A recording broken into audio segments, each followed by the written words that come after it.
You are now listening to the Going North podcast, where you'll receive tips and techniques to advance yourself. I'm your host, Dom Brightman, and every week we're going to be hearing from an author who's going to share their expertise to help you charge forward in life. On a quick side note, be sure to check out Going North the book. Now let's get on with the show.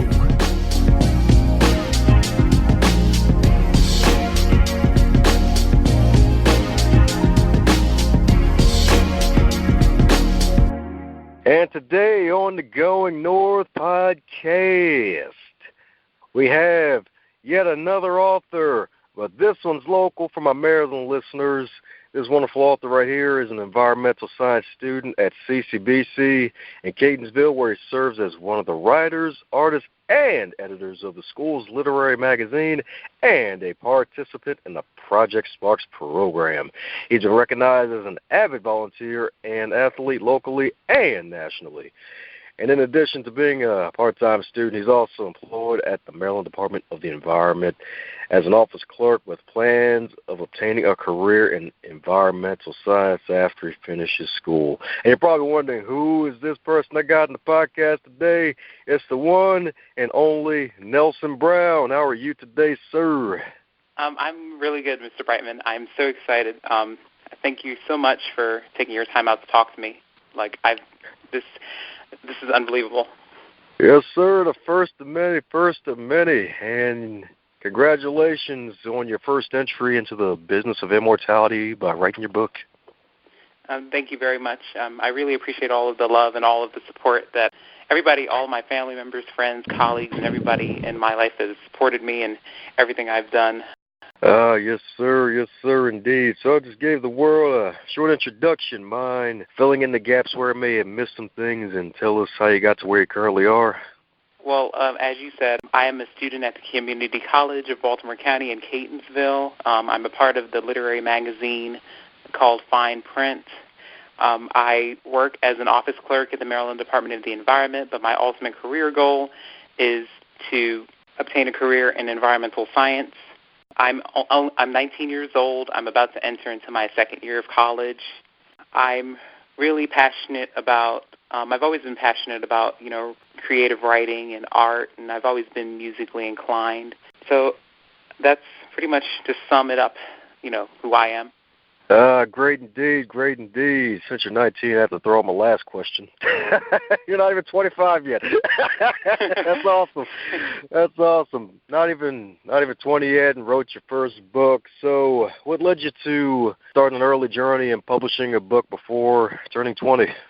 Well, when I graduated from high school, I started to think about my journey to finishing school, and I started to think about, my entry into adulthood, and I started to think about all of what I've been through, as a young child and how I grew up. And I decided to write this book, and I decided to start, this book series and establish this book series entitled The Beauty in Us because of I wanted to share, my story and my experiences with controversial topics in today's world that involve the conversation about beauty, body image, self-acceptance, and self-image. I decided to start my own book series because I looked throughout the media and through social media as well, and I don't see any males, young or old, talking about openly acknowledging, their struggles with their self-image in the same manner of which, females do.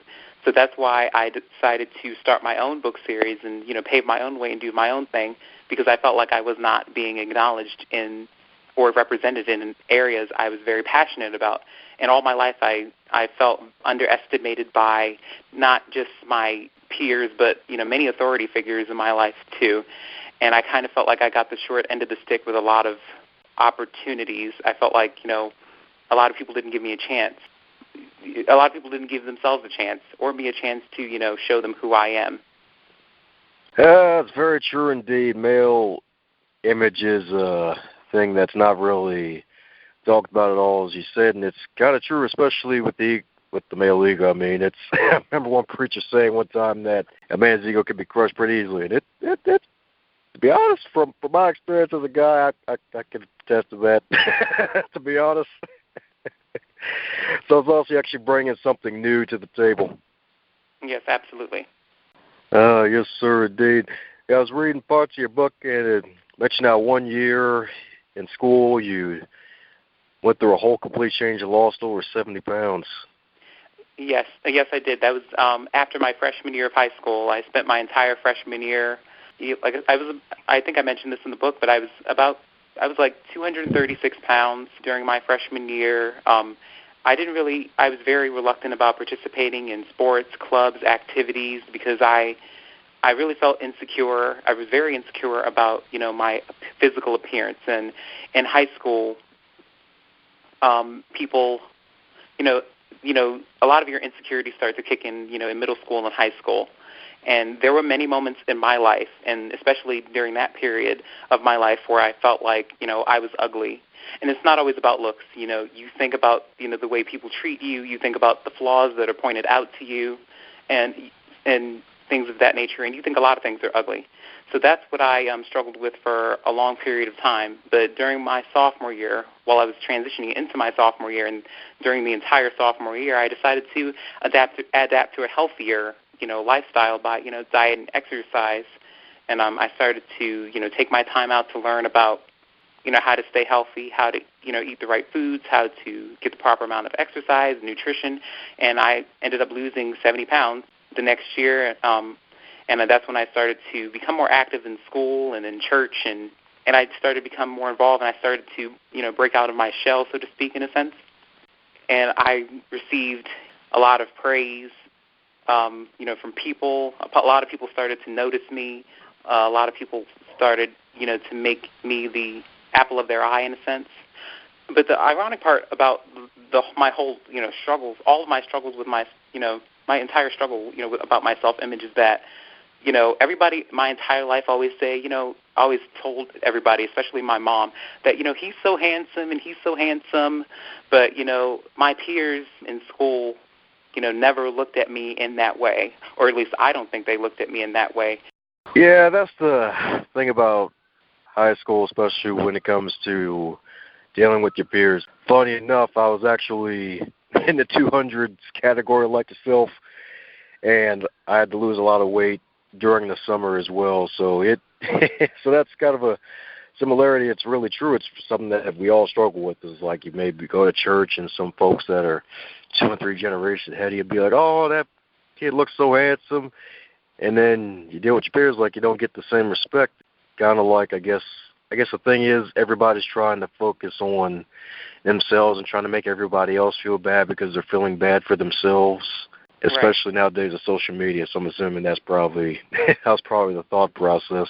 Yes, and not only that, and I figured out, it took me a while to figure this out, but, this is something that, is probably true for everybody who does this. But I found out that, bullies or people who criticize others, they do that because they're not to only make themselves feel better about their own insecurities, but I figured out that they're projecting all of their pain, all of their hurt, all of, their flaws onto you. It's almost like it's a defense mechanism, and it's almost like they're deflecting. In other words, they're, putting it on someone else to make themselves feel better, as you said.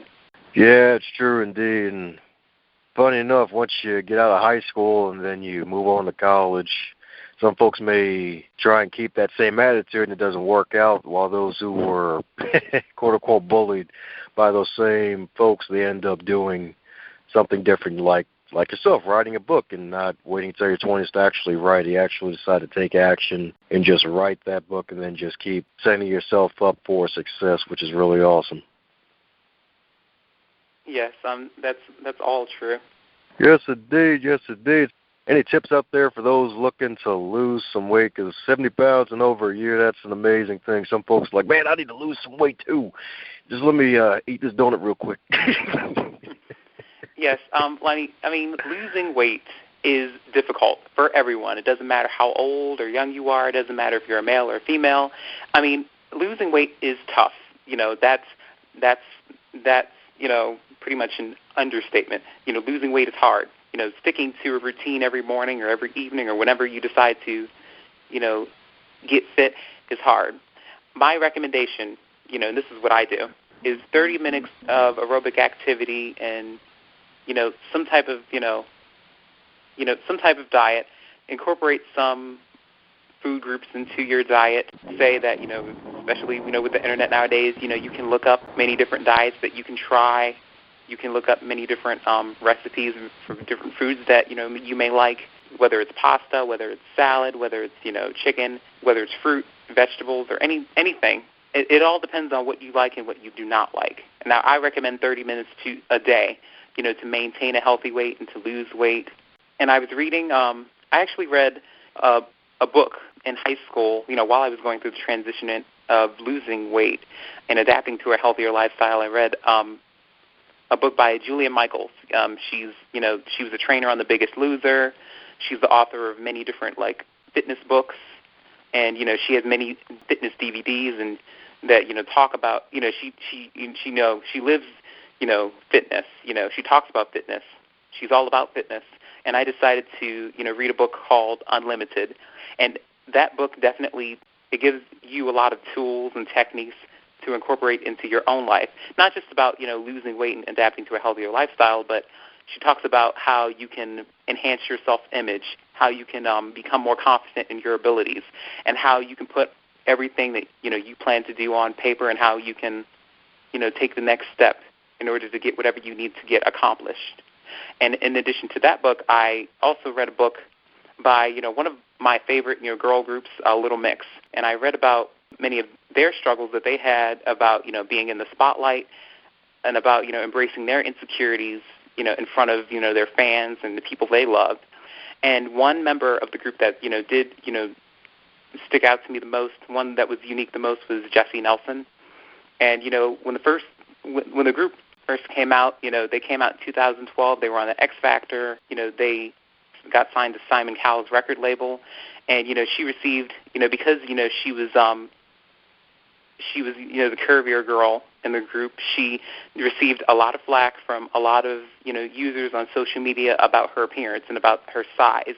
And, in the book, she talks about her struggles with that. And, as I was reading that, I was very touched by that because, she kind of felt the same way I felt. We were on the same level as far as, how we felt about our self-image, even though people, tell us that,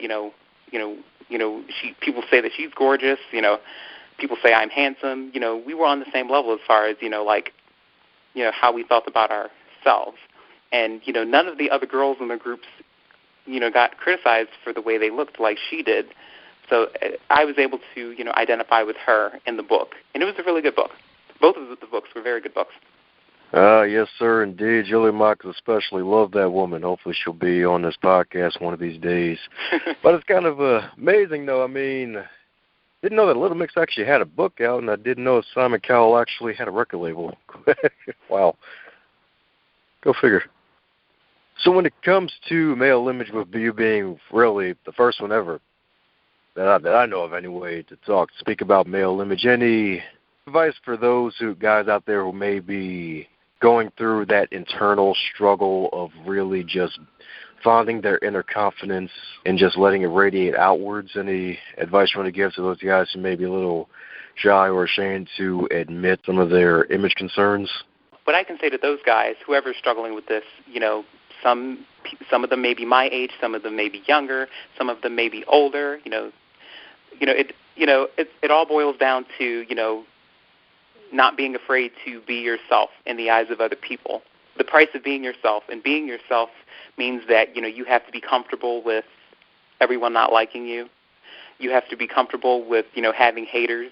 You have to be comfortable with just not listening to people's backlash, not listening to people's underhanded remarks about the way you may dress, the type of music you may listen to, who you decide to date, who you don't want to date, the things you may say, the decisions you decide to make for yourself. You have to be comfortable with being yourself. And as I said before, the price of being yourself means that you have to be willing to know that you have to be open to the fact that everybody's not going to like you, and it's okay. It's okay if everyone does not like you.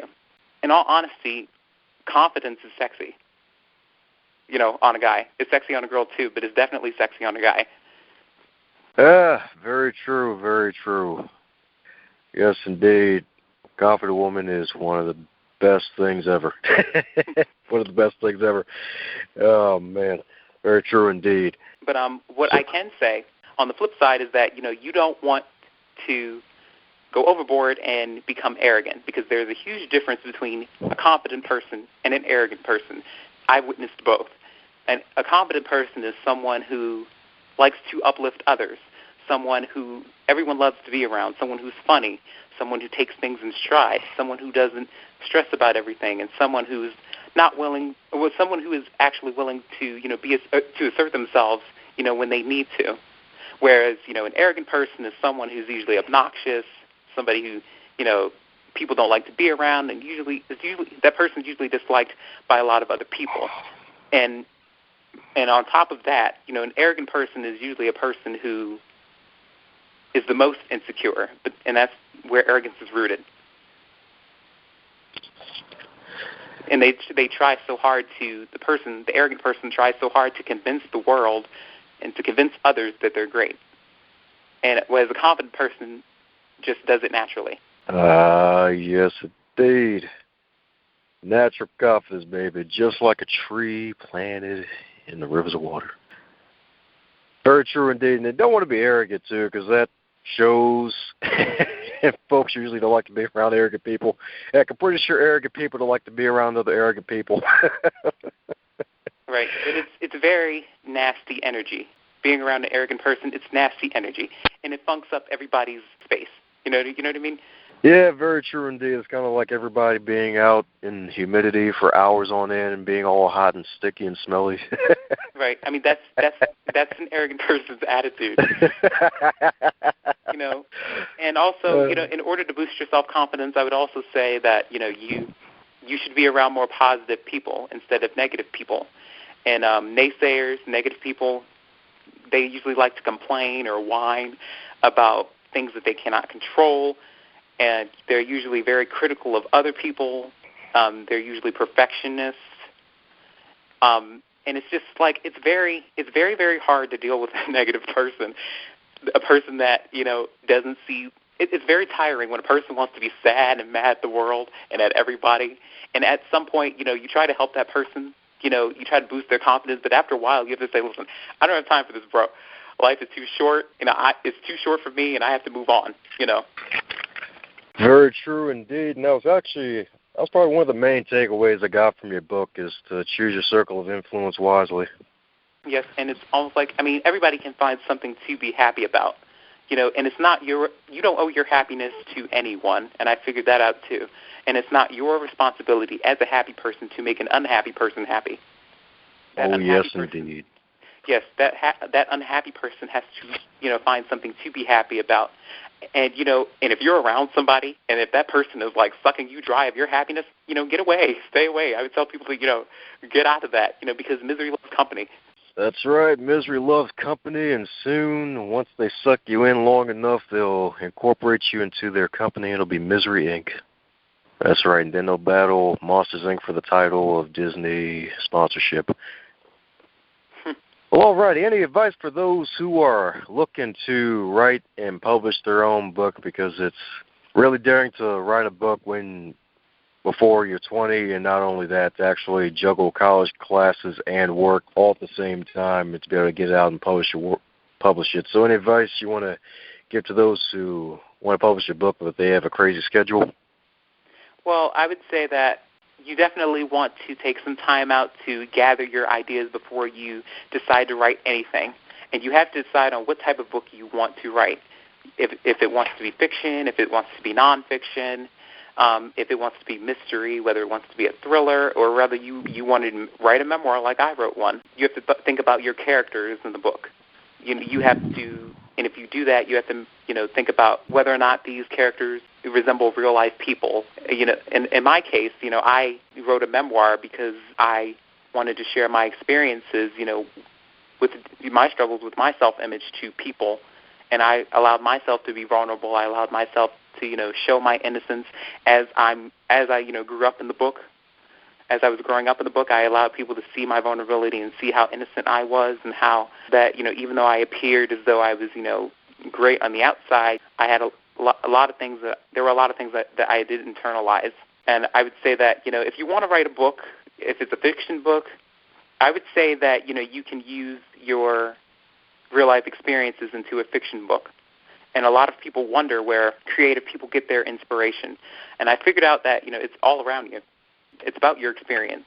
That's all you can pretty much, go off of. Very true indeed.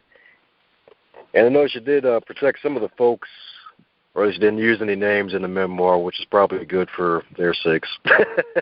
Yes, but like I said, and the characters in my book, resemble real life people, and these are the events that occurred, and everything that I wrote in the book was true.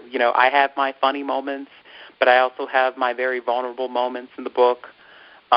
It progresses as you continue to read, and my tone in the book, is generally pleasant. Like, the way I'm talking to you now is pretty much the same way I talk, in the book. It's the same way I speak. Me speaking to you now is the same way I speak to the reader in the book, and it's a lot of spiritual.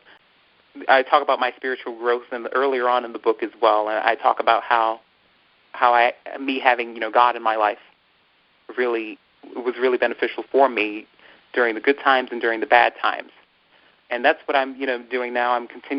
I continue to grow in different aspects of my life, even spiritually.